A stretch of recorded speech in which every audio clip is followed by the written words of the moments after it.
Welcome to episode 1 of Neuroscience for Learning with me, Stella Collins, and my colleague, Jaan Couvreur.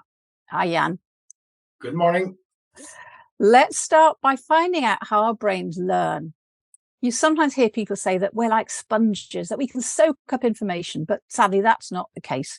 Whilst a sponge can soak up water, we have to work much harder to soak up new knowledge with our brains, let alone build new skills or habits.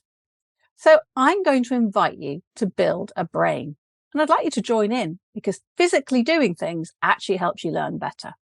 Jaan, you're going to join in too, aren't you? Of course. Okay, so our brains are very energy hungry. They use about 20% of our body's energy when we're doing not very much at all. So let's see what happens if we don't use our brains well and when we do use our brains well. Let's see what happens when we're learning. So first of all, I'd like you to put up your right hand. And that's your brainstem. It keeps you alive. It looks after your heart rate, your breathing, keeps you from feeling hungry, tells you when you're thirsty, regulates your sleep. It's really, really important. And if you don't serve your brainstem first, it's going to make a lot of noise and a lot of fuss because it dominates. It needs to be fed before anything else is. And then make a fist. And with your fist here, this is the inner part of your brain, the central cerebrum. In there, we have our unconscious emotional processing, incredibly important for memory, and it's where we build skills. And our skills use less energy if we have habituated skills, habits, regulated patterns of behavior. That uses less energy than when we're consciously thinking about stuff.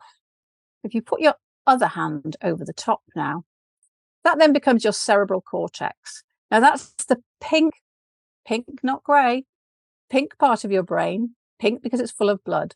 And that processes our senses, it helps us use movement, but also it's where our prefrontal cortex at the front here, which is what processes all our conscious thinking, our working memory, conscious cognitive skills, decision-making, and it's really energy hungry.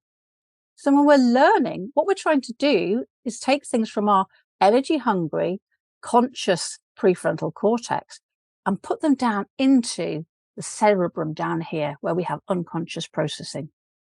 So let's think about the challenge of what that looks like at work and why sometimes we have some particular challenges with our brains and energy at work.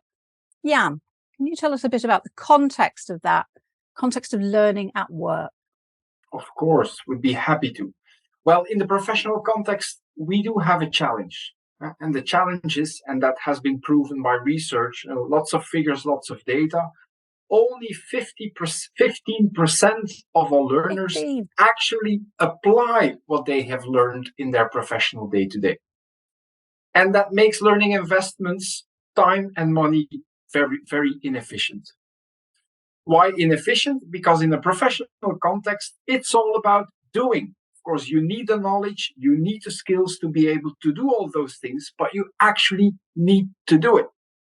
So our focus in learning in the professional world should be all about actually doing things. How do we approach this? We have our GEAR methodology in place. This is a methodology that has been researched, but we tested and tried it as well. It's a really simple methodology that comes in 4 important steps. Step 1, which is all about guide. This is where we bring in bite-sized information to all learners, but we combine this with reflection. What could this information mean to you? Why is that relevant? How could it bring value to you? Second stage, experiment. It's really stepping up to the real life. It's giving them a safe and structured environment where they can, supported by their peers and of course an expert, a facilitator, try out, experiment and get a hang of those new skills, of course, based on that knowledge. Third step, the most important one, is all about applying. It's really doing it in real life. And reflecting on how that went, and of course, combining that with feed forward from experts, from peers, so we can continue to apply, continue to get better at this. And the last stage, retain. Our brain is built to forget. our brain, as you mentioned, Stella, energy hungry. It needs lots of energy to remember all those things. So it becomes really picky. We have to break that tendency and make sure that all learners really shift their knowledge from short term to long term.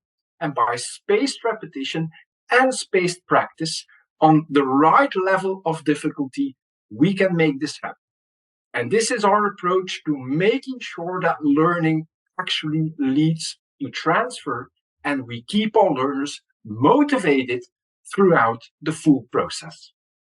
Fantastic, Jaan. It's all about going from knowing to doing, isn't it? Definitely. See you in the next video. Bye. Bye.